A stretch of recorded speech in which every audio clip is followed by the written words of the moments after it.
Hello everyone, welcome to Biblical Prepping. I'm Judith Garten and this is the prepper portion, and this is my follow-up video to our snowstorm videos.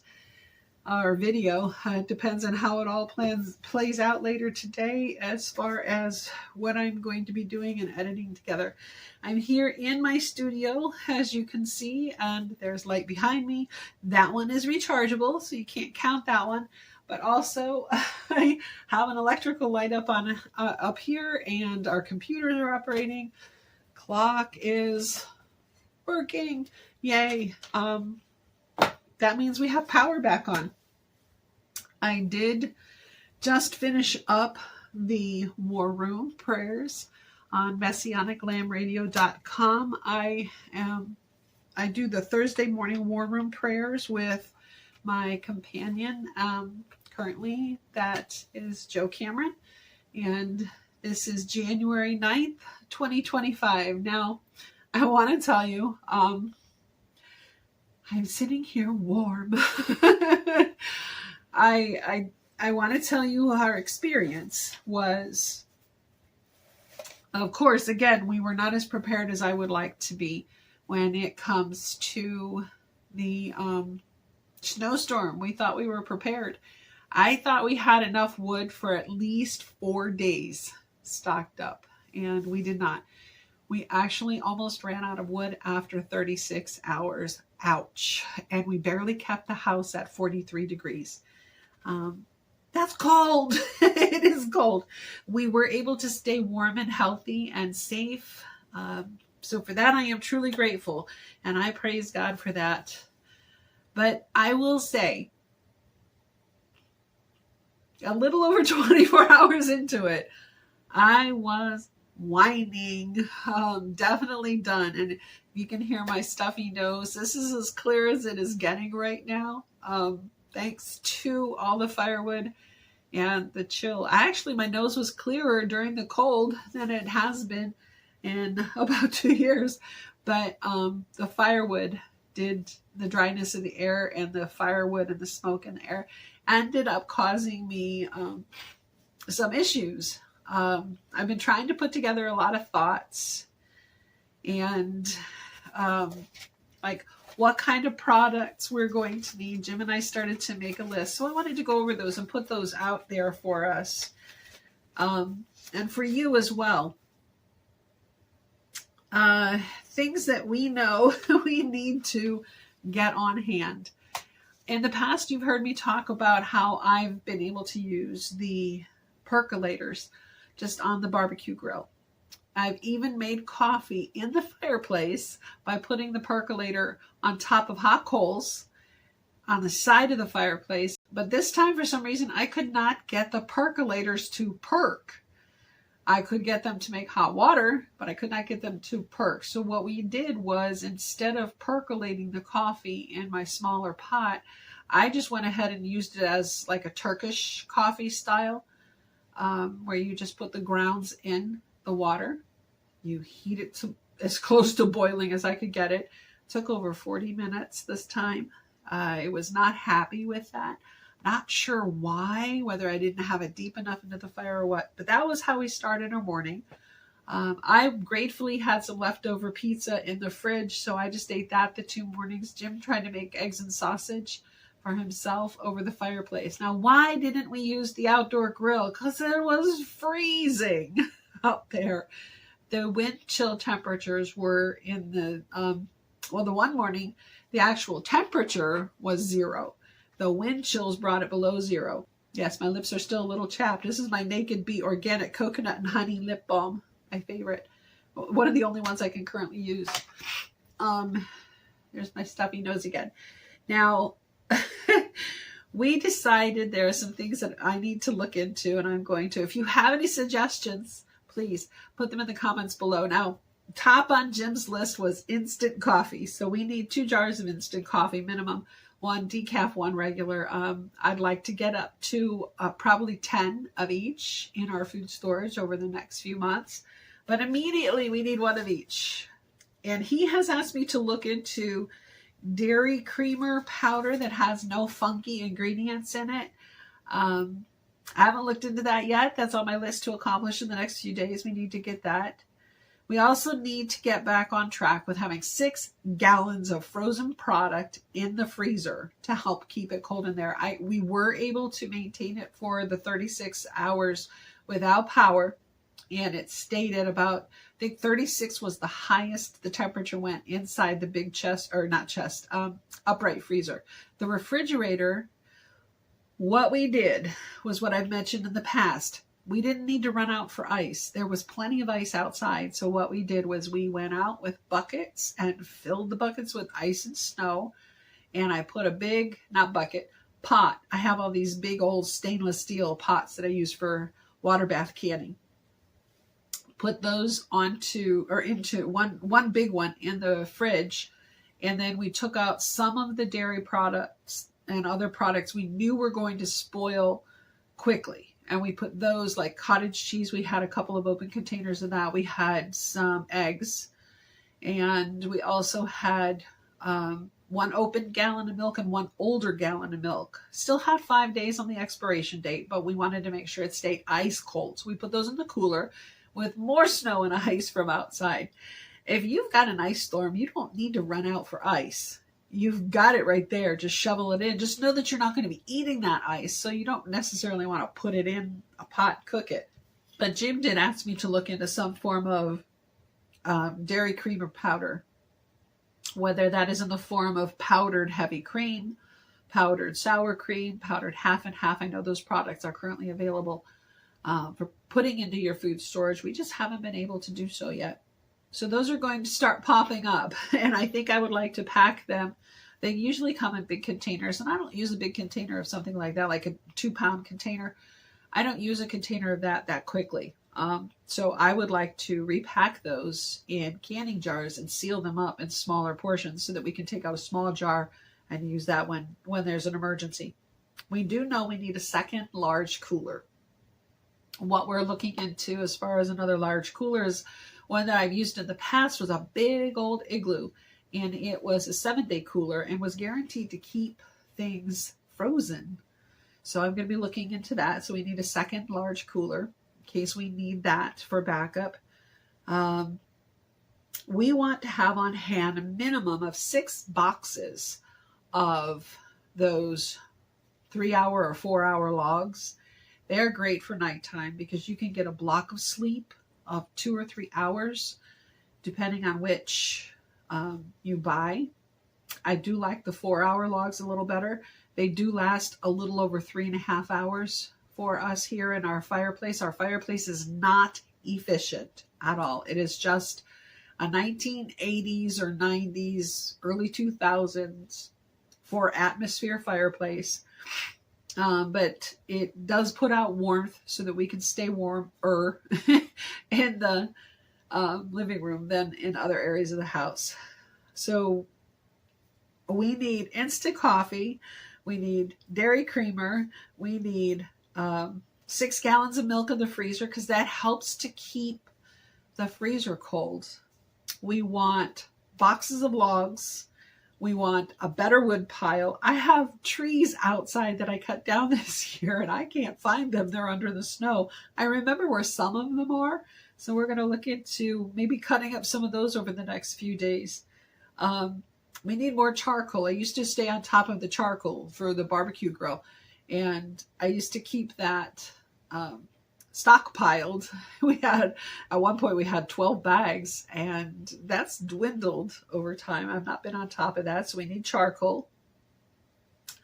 We do need to replace our charcoal grill, and we'd also like to get a propane grill of some kind.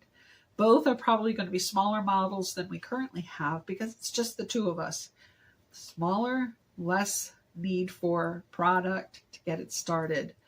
Like I mentioned, powdered milk, heavy cream, sour cream, half and half, and that second large cooler. So that's our start list, but there are other things that we're going to get along the way as well.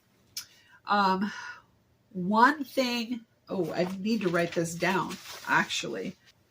All right, so one of the things that we desperately need to look into is an alternative source of heat because firewood is not efficient in our burner, in our fireplace.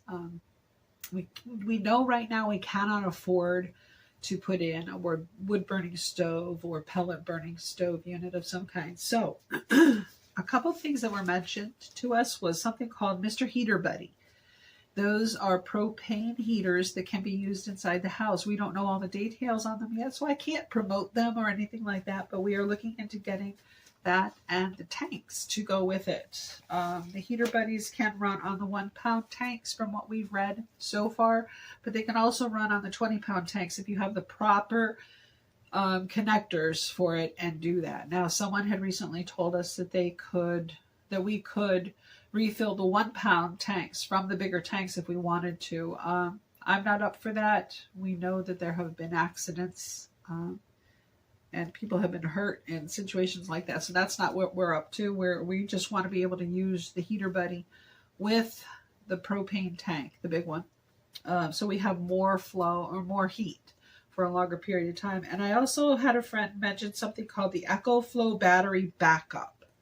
I'm going to be looking into that as well. If you guys have used either of these products and would like to leave something in the comments below about your opinions and thoughts on these, we'd appreciate it, because this year was supposed to be warmer than normal according to reports, and we were supposed to get more rain than snow during the month of January.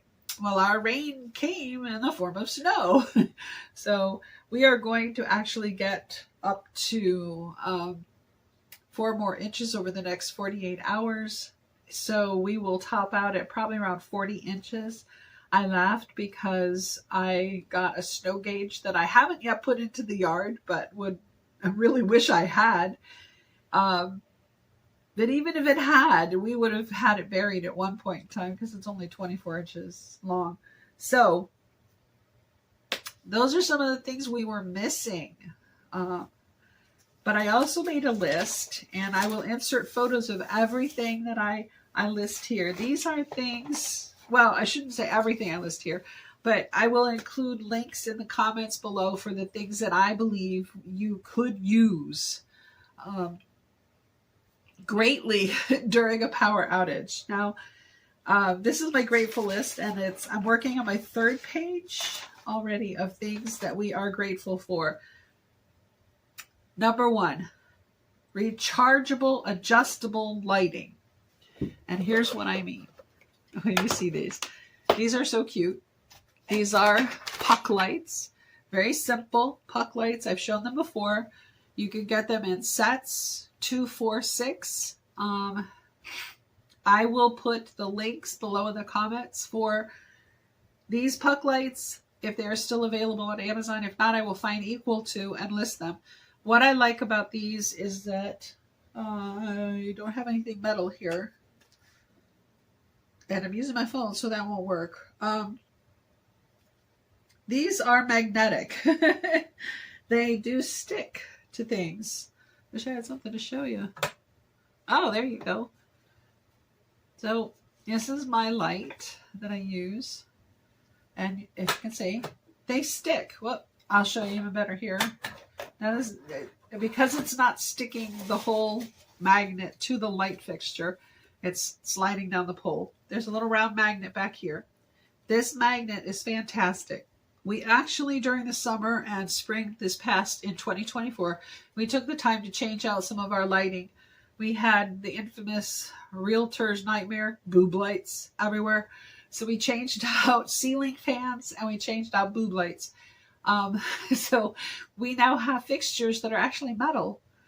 And they're like a rustic, some people say industrial, some people say maybe modern farmhouse kind of style lightings. I'll put a couple of photos in of the lights too. These stick to the lights, which is really cool.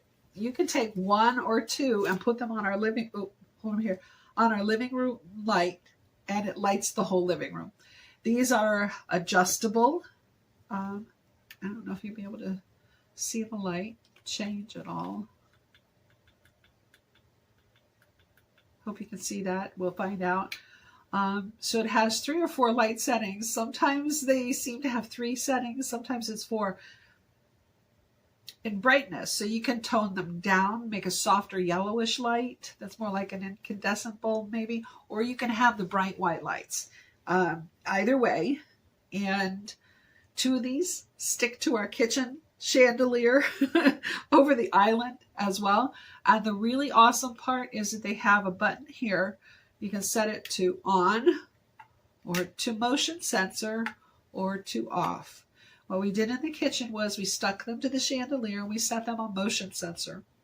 I want to get 6 more of these, easy peasy. And the reason why is because I keep having to steal the lights from the pantry and stick them to the washer and dryer so we have light in our laundry room during an outage. We got to go in and out the back door a lot. Our front door actually froze shut, so twice.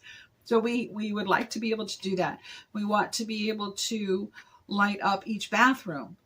We have metal fixtures in the bathroom over the sinks as well, and these will stick to those. If you can't use the round ones because of the structure of your, or the construction, the design of your bathroom lights, try to find alternatives. If I can find something that's more square or whatnot, or even smaller, I will grab the link for those and put that below as well. I want to make sure you have options. This is really neat because 3 charge at a time. They just plug in here on the charger, like so. Got 2 of them here. I think there's 2 more back there, and then a 3rd one. And then you plug it into a USB. Now, the really nice thing about this is if you have power packs like these, you could plug these into the power packs and recharge them.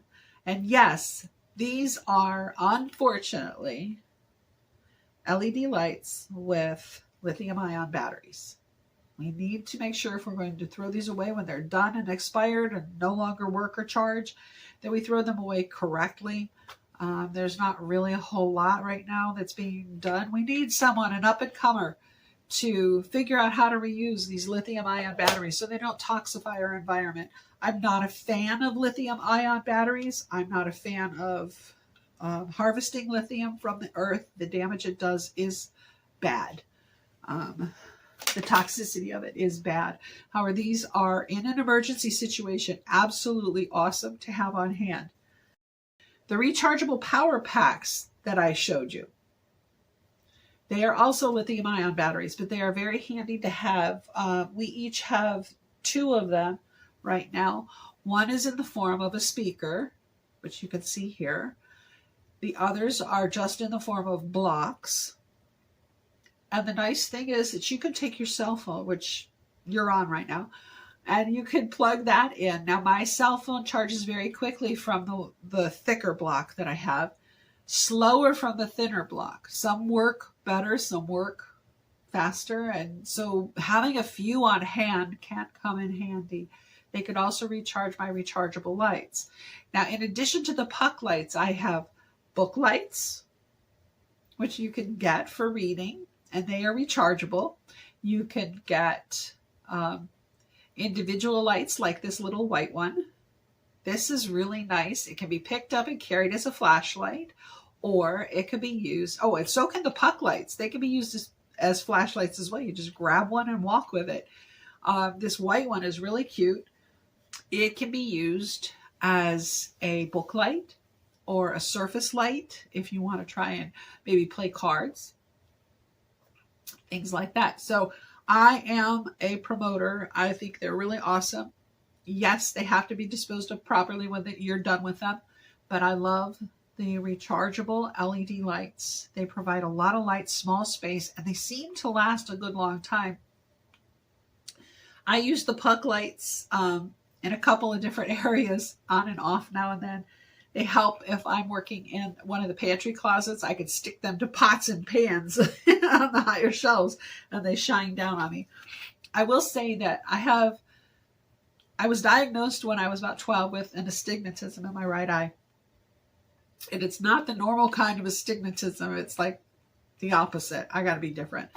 So when I walk into a room and the LED lights are set to motion sensor, they hit my right eye in a way that I go blind. So I prefer to have them up high and pointing downward. I'm less likely to look up at them. So that is just, so you might want to notice, like if your kids or you or whoever's living with you has an issue, you might need to figure out a way to fiddle with where you put the lights so that everybody is comfortable with that. So that's one thing we are grateful for. Oh, that's two things, because I said the rechargeable adjustable lighting, and that was the magnetic ones as well as the book lights. Another thing I am grateful for, board games and deck of cards. We had an outage a few months ago, and we played a rummy game. We still haven't taken the time to learn mahjong, but we have a nice mahjong set. We're not much into things like Monopoly and things like that. We don't need things like Chutes and Ladders or Candyland around. But if you have little ones, have those around, because that will help you all stay busy and doing things. I also realized something else. I have lots of bags. I'm not your typical pocketbook person. I pick things for specific reasons. I have, I think, 3 or 4 now briefcase size pocketbooks, so that when we travel, I can stick in my lap tablet, my day planner, some notebooks, my journal, things like that. And when we travel, I just carry that in the front in the car or right behind Jim's seat so that I can reach those things easily. But I was so dumb. I didn't realize how handy that would come in. And the nice thing is, these bags, if you see how they are styled, there's a purpose behind their style. They have more solid, stiff, sturdy sides on them, so I can fit things like the lap tablet and whatnot. Now, I made a special cover for my lap tablet so that we could travel to Georgia at Thanksgiving. These bags would come in so handy for you to put together an emergency packet for yourself. And here's what I was thinking for myself. I did not take good care of myself during the 36 hours. I didn't have my hand lotion on hand, my foot lotion, things like that, or a pack of wipes for my face. Scrub up with your pits somewhere in the middle of the outage. It would be nice to have a bag like that so that when there's an outage, if you have to stay in one room like we did, we stayed in the living room and in the kitchen area, you have all those things. You can have a book light, a notebook, a journal. Think of things that you could get done that you've been putting off. Like, I have a book. I got all kinds of things caught up paperwork wise, but I didn't start reading my book. I should have that second day started reading my book. But I have a book that I need to read, and it's just for entertainment. It's not like a make you better kind of book or anything like that, self-improvement. It's just an entertainment book. So I have a bad habit of shoving it off to the side and not reading it. I could read that book during a power outage, especially if I have my book lights right there in my bag. So put together a bag. It will help you and the kids and your spouse keep the mess down to a minimum. My mess was all over the place. So that's another idea. Cast iron pots.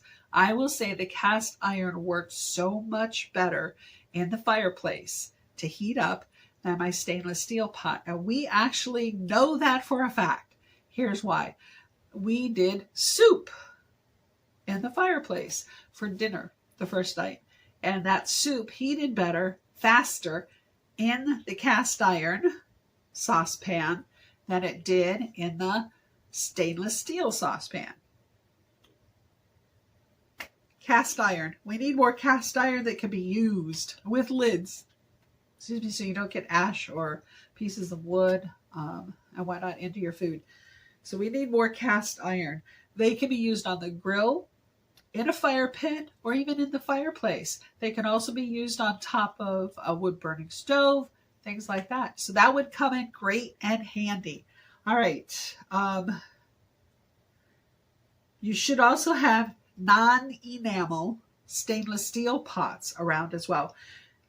They do come in handy, so if you don't have cast iron, but I'm serious about the non-enamel. Enamel is pretty. Those pots and pans, even cast iron is coming out with enamel on it. Very pretty.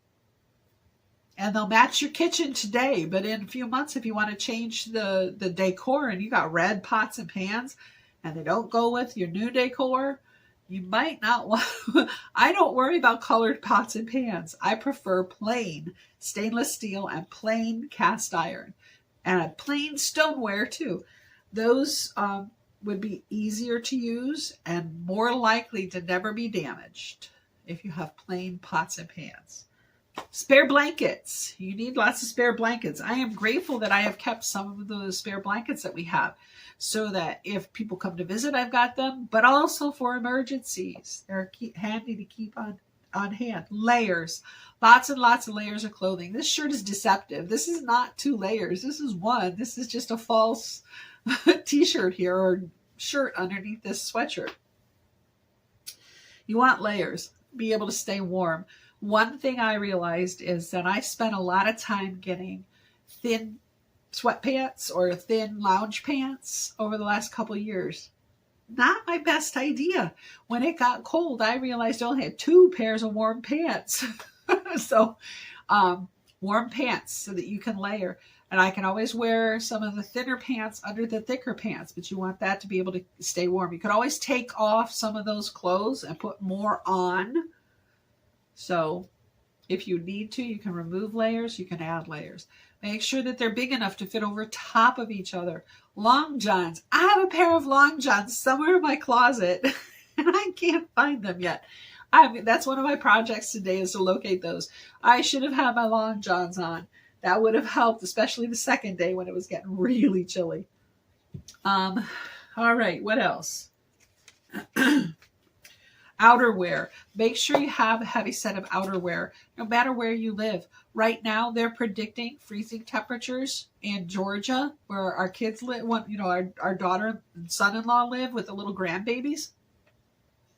You need outerwear. She said yesterday it was 25. It's going to get colder. And they're supposed to get snow over the next couple of days down there in Georgia, Louisiana, Arkansas, Alabama. All those places have the potential of snow. Some areas said 2 to 6 inches. And I'm not talking in the mountains of Georgia either. This was around Atlanta. So it's possible. Make sure you have the outerwear. If you get desperate, you can always put it on inside the house as well as outside. I am grateful we were able to sleep up off the floor. We have a couple of chairs. We had originally designed our living room to be more of like a meeting room. We had hoped to have Bible study and things like that with local people. It didn't quite pan out that way. But the soft chairs we have now that we've replaced those other chairs with leather chairs with actually kept us warmer because they're soft, and the fabric actually kept us warmer. So those are things to consider in your home decor. If you love the look of leather, did you know you can buy some really nice cloth covers for chairs now that fit very nicely? Keep them in your buckets or crates or whatever for emergencies when you need to stay warm, because that chair was warmer than sleeping on the floor in 2018 when we had that other bad ice storm. We have a camping cot. I slept on it for 2 nights and it was not comfortable. So make sure you have good stuffing or whatever, softness to sleep on, especially if you're getting older.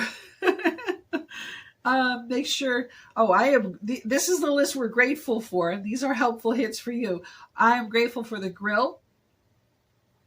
I'm grateful for the firewood that we did have cut. Very grateful for that. And we're going to fix that problem too. I am grateful for one funny thing. My brain works the way that it does. A lot of people get annoyed with me because my brain works the way it does. I don't even really know how I got my brain to just do this. So it literally to me is a blessing from God. So one of my talents is that I have a habit of jumping to it right away and barking orders and getting it done. My brain analyzes a situation, especially a preparedness situation, that quick. It just does. And I will tell people what they need to do, and it frustrates them because they they want to be able to assess the situation, and my brain's done doing it. And I am grateful for that. One example of that would be a water emergency. If our water department declares a boil water emergency, you can pretty much guarantee your water's going off in the next 24 hours. So whenever I see their Facebook page post that there is a boil water emergency, I am up and done in half an hour. I will fill the tubs, I will fill pots and pans, I will boil the water for cooking and drinking and whatnot. And even after boiling it, I'm putting it through the filter. We have one of those zero filters, a filter pitcher. So that's how my brain works. In the situation of an outage, except for packing a little bag for myself, I will just automatically, boom, power outage. I'm gathering together everything that I know is charged. If I see an impending power outage, like we knew this storm was coming, I made sure 2 days before the storm was going to be here that I was starting to charge everything. I charged up this little bank of votives as a backup. This was a literal emergency backup. They're not very bright. I charged the book lights, both of my powerful battery backup chargers. The puck lights, I forgot to charge the pantry lights. So I actually have to get those out of both pantries now and charge those up so that they're ready to go. God forbid we have another outage, and I'm praying we don't. So there I was. That's how my brain works. And I am very grateful for that. And another thing that I am grateful that we started doing is getting our hands on thermal curtains. I actually have the ones here that are going to go up in the office. They have a heavier layer, and then they have your decorative layer right here. Okay. I have shears in here, and it can get very cold in here sometimes. And we have thermal curtains now on the living room windows, and it actually helped the temperature keep a bit warmer in there. Another thing that I am grateful for, I'm going to write that one down too, is foil blankets. You can actually put those foil blankets over your windows with some thumbtacks too. And those foil blankets help keep some of the warmth inside, especially with the fireplace. It seems to me they worked better in 2018 than they did this year. But I'm thinking maybe it's because we didn't get them up right away. Jim got them up pretty quickly that first bad ice storm. So those are ideas that you could implement in your home, and also things that I'm grateful for. And maybe those are also ideas you can implement in your home. I just wanted to share these things with you because they're things that we realized, one, we're grateful for, and two, we need to get better at. As the weeks play out, I'm probably going to come up with some more ideas and maybe do another video down the line. In the meantime, make sure that you have things on hand that you're going to need if there is a power outage. We have become so desperately reliant on having electricity in our homes. Make sure you sit down with your family, figure out some backup plans. And I hope this helps. Blessings and shalom.